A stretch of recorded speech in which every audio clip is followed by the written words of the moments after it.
falou há pouco tempo aqui no nosso programa sobre a ação, entre aspas, né? Porque não dá para chamar isso de ação, de policiais armados dentro de uma escola municipal aqui de São Paulo, depois de um pai reclamar de uma atividade sobre cultura afro-brasileira.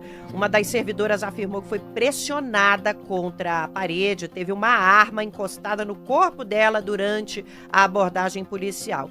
Esse é só mais um exemplo de como educadores e educadoras enfrentam situações de humilhação, constrangimento e desvalorização dentro das salas de aula. Para combater essa realidade, dar suporte a professores e professoras, o livro Combatendo o Assédio Moral, um guia para a defesa do professor, traz um panorama jurídico de como conter as violências enfrentadas no ambiente escolar pelos nossos docentes. Quem fala com a gente sobre esse tema é o autor do livro, Fabiano Ferreira, professor, advogado, especialista em direito educacional. Bem-vindo ao Conexão Primeira Edição. Obrigada por estar conosco, Fabiano. Bom dia, Nara. Bom dia, Lucas. Agradeço muito a oportunidade de participar aqui do Brasil de Fato. Obrigado, Fabiano. A gente agradece também. Vamos nessa. Fabiano, um estudo da UFRJ, divulgado em 2023, mostra um índice assustador. Mais de 60% dos professores e professoras já sofreram algum tipo de assédio, perseguição ou censura no trabalho. Você pode falar um pouco mais para a gente como é que essas violências se tornam presentes no ambiente educativo, no ambiente educacional brasileiro? Perfeitamente. Nós, professores, nós temos um histórico, infelizmente, de ir assimilando, aceitando que certas condutas institucionais, elas sejam normalizadas. Entre elas, as diversas violências que os professores sofrem, principalmente violência no seu aspecto psicológico, violências verbais no dia a dia. Historicamente, vem sendo atribuída novas funções que muitas vezes não faz parte da rotina pedagógica dos professores. Mais recentemente, temos uma crescente na violência de professor, de aluno para professor, bem como de família contra professor.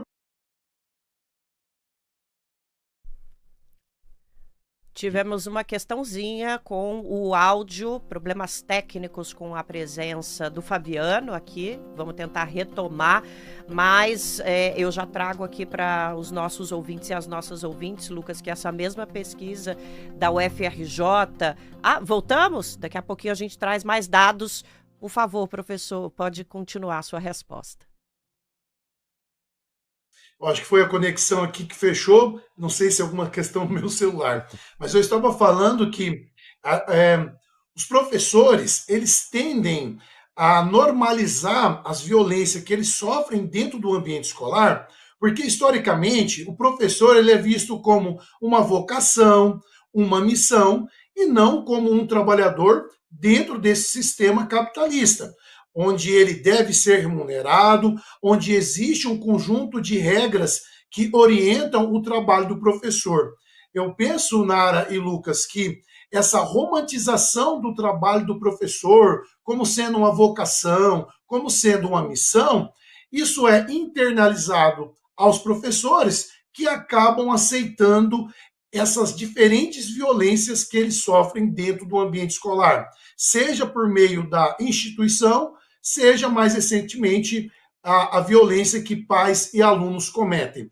E é sobre isso que eu tento explicar no meu livro Combatendo o Assédio Moral, que o professor ele não deve aceitar essas violências, entre elas o assédio moral, porque isso prejudica a saúde mental do professor, prejudica o processo de ensino-aprendizado e prejudica os alunos também.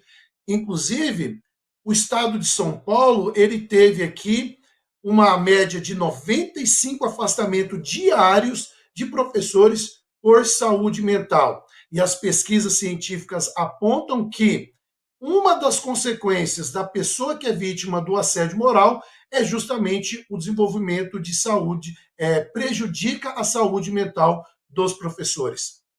E Fabiano, a gente sabe que às vezes é difícil identificar o assédio como assédio, é difícil de reconhecer, né? Então, como identificar quais são os sinais, como classificar esse assédio, como saber que a situação que o professor passa ou o que eu passei naquele momento é sim assédio?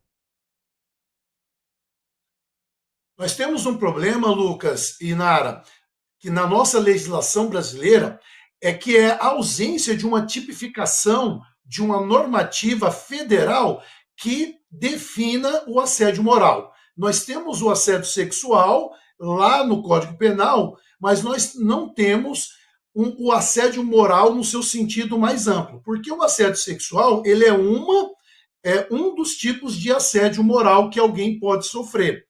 Agora, algumas coisas que a gente pode observar, que se a pessoa ela está passando por isso, possivelmente é um assédio moral. É a pessoa ela ter uma sobrecarga de trabalho, ser atribuído constantemente tarefas alheias à sua função, o isolamento, a gestão da escola, ela isola um determinado professor, ela não dá atribuição a um professor, geralmente quando ele é readaptado, ou o professor é constantemente alvo de denúncias sem qualquer tipo de fundamento, gritar com o professor no meio de outras pessoas. Existe algo que eu trago aqui no meu livro, que é um assédio vertical, diagonal, que é quando o aluno ele utiliza da instituição de ensino para fazer denúncias infundadas contra o professor, sendo uma forma de perseguição contra um docente, por exemplo, que o aluno não gosta.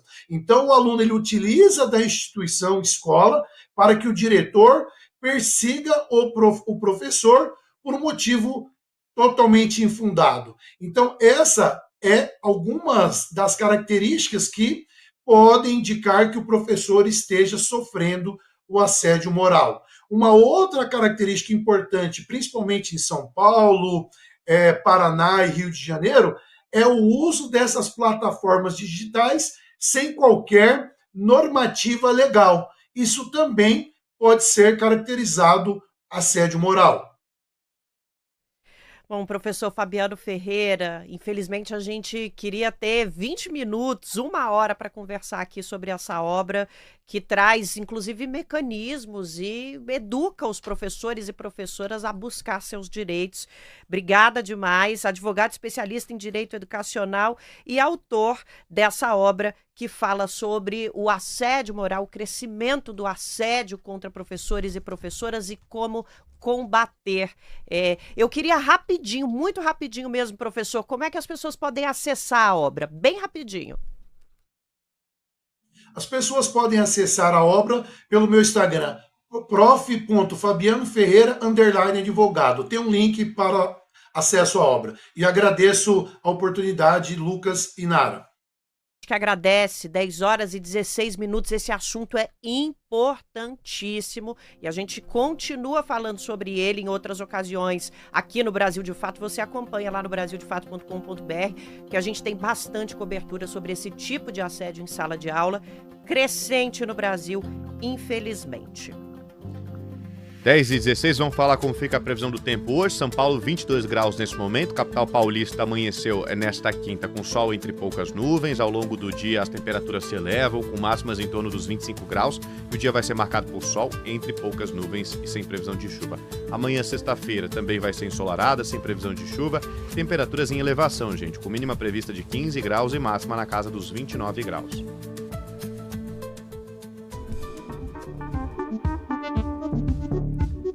A gente vai agora falar sobre o noticiário internacional. Em meio à troca de acusações sobre possível fraude nas eleições de Honduras, uma organização internacional realizou ontem, na verdade na terça-feira, uma sessão extraordinária no país para acompanhar a tensão política a poucos dias da votação. Delegações de 20 nações participaram do encontro, marcado por denúncias de todos os lados. A oposição afirma sem provas que há um plano do governo para manipular o processo. Já autoridades eleitorais acusam partidos tradicionais de articular uma conspiração. O clima esquenta após o vazamento de áudios que mostraram tentativas de alterar resultados. Enquanto isso, os Estados Unidos dizem que vão agir com firmeza diante de qualquer irregularidade.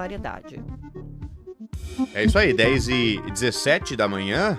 Vamos falar também sobre o plano de paz. O presidente dos Estados Unidos, Donald Trump, reduziu de 28 para 22 pontos o plano de paz para a guerra na Ucrânia. Segundo ele, a versão anterior era só uma concepção inicial. Agora, Trump voltou a defender concessões territoriais por parte da Ucrânia e afirmou que a Rússia pode avançar mais nos próximos meses. O enviado especial, o Steven Witkoff, vai a Moscou para discutir o plano com Vladimir Putin. Kremlin pediu cautela e disse que ainda é cedo para falar em acordo. A nova proposta inclui diálogo entre Rússia e OTAN, garantias de segurança à Ucrânia e limitações sobre a entrada do país na aliança militar. 10h18, as forças militares de Israel lançaram ontem um ataque contra a Cisjordânia, uma ofensiva no norte da região que deixou mais de 50 mil pessoas isoladas e cercou 5 cidades palestinas. Helicópteros, tratores militares, tropas em terra avançaram sobre Tubas e regiões vizinhas, provocando fugas, prisões e deslocamentos forçados. O Hamas condenou a ação e cobrou resposta urgente da comunidade internacional. Autoridades palestinas acusam Israel de tentar impor uma nova ocupação territorial, enquanto testemunhas relatam casas tomadas por soldados, água cortada e terras agrícolas destruídas. Vale lembrar que a operação acontece no momento em que também foram registradas invasões ao complexo da mesquita de Al-Aqsa, sob a proteção da polícia israelense, o que deixa ainda mais alarmante a situação do território. E a derrota de Daniel Noboa no plebiscito do Equador foi um baque forte para o governo. As 4 propostas dele, incluindo permitir bases militares estrangeiras e convocar uma constituinte, foram rejeitadas. Depois do resultado, houve exoneração em massa, denúncias de corrupção e até ministro que caiu antes de assumir, gente. O Noboa viajou para os Estados Unidos sem divulgar a agenda, aumentando essa tensão. A esquerda, representada por Andrés Arauz, fala em avanço do autoritarismo e até possibilidade de uma chamada morte cruzada que pode levar a novas eleições. Arauz também criticou o alinhamento do governo equatoriano aos Estados Unidos e alertou para riscos à soberania e à segurança na região. Essa música eu conheço, hein? Na reta final do nosso programa, eu informo a você que daqui a pouquinho eu tô de volta no estúdio, porque a partir das 11 da manhã a gente tem mais um episódio do podcast 3x4 e óbvio que hoje a temática é a prisão dos golpistas aqui no Brasil e as repercussões disso tudo para a nossa democracia. Não perca, eu quero você aqui com a gente nas redes sociais do Brasil de Fato, no 98.9 FM e também nas plataformas de streaming. A sua participação é essencial. José Genuíno vai estar com a gente, ou seja, você já sabe que vai ser um debate daqueles. O futuro do Brasil diante da prisão dos golpistas pela primeira vez na história. Esse é o nosso debate hoje no podcast 3x4, que começa às 11 da manhã, ao vivo dos estúdios da Rádio Brasil de Fato. E olha, gente, uma criança foi baleada e 3 pessoas morreram em uma operação policial no conjunto das favelas da Maré, no Rio de Janeiro. Um menino de 12 anos estava no pátio da escola quando foi atingido. Felizmente está fora de perigo, tá? Vamos acompanhar os detalhes na reportagem com locução de Maria Tereza Cruz. Uma operação policial no conjunto de favelas da Maré, na zona norte do Rio de Janeiro, deixou 3 pessoas mortas e um menino de 12 anos baleado nesta quarta-feira, 26 de novembro. O garoto foi atingido na perna enquanto participava de uma atividade de ciências no pátio da CIEP Hélio Smith, na Vila do João, uma das 15 favelas da Maré. Ele foi socorrido e está fora de perigo, segundo a Secretaria Municipal de Educação. A ação envolveu a Polícia Civil e a Polícia Militar. Um helicóptero da Civil pousou no campus do Fundão, na UFRJ, e um prédio da universidade foi atingido por tiros. 4 unidades de saúde fecharam as portas e a linha amarela chegou a ter o trânsito bloqueado. A presidenta da Comissão de Direitos Humanos da Alerj, deputada Dani Monteiro, do PSOL, classificou a situação como inaceitável, afirmando que as operações precisam preservar vidas e não punir trabalhadores e crianças. A vereadora Mônica Benício, também do PSOL, criticou a gestão do governador Cláudio Castro, do PL, e denunciou o impacto sobre moradores com escolas e serviços paralisados. Segundo a ONG Redes da Maré, só em 2024, 42 operações policiais na região resultaram em 20 mortes e no cancelamento de mais de um mês de aulas no acumulado do ano. De acordo com a Polícia Civil, a operação foi motivada por uma inteligência que identificou traficantes armados se preparando para invadir uma área rival. O local seria de domínio do 3º Comando Puro. A identidade das 3 pessoas mortas ainda não foi confirmada. De São Paulo, da Rádio Brasil de Fato, locução Maria Tereza Cruz. E o BNDES notificou uma usina de etanol por plantio em área indígena. Miguel Vaz Ribeiro, prefeito de Lucas do Rio Verde, foi autuado em quase 3 milhões de reais, na verdade, por plantio de milho na terra indígena Batelão. Acompanhe a reportagem de Daniela Penha, que tem locução de Letícia Holanda. O BNDES notificou a FS Indústria de Biocombustíveis, uma das maiores produtoras de etanol de milho do país, após a revelação de que um dos seus sócios e fornecedores foi multado pelo IBAMA por plantio irregular em área indígena no Mato Grosso. O prefeito de Lucas do Rio Verde, Miguel Vaz Ribeiro, foi autuado em 2,9 milhões pelo cultivo de milho e algodão transgênico na fazenda São Jorge, que invade a terra indígena Batelão, habitada pelo povo Caiabi.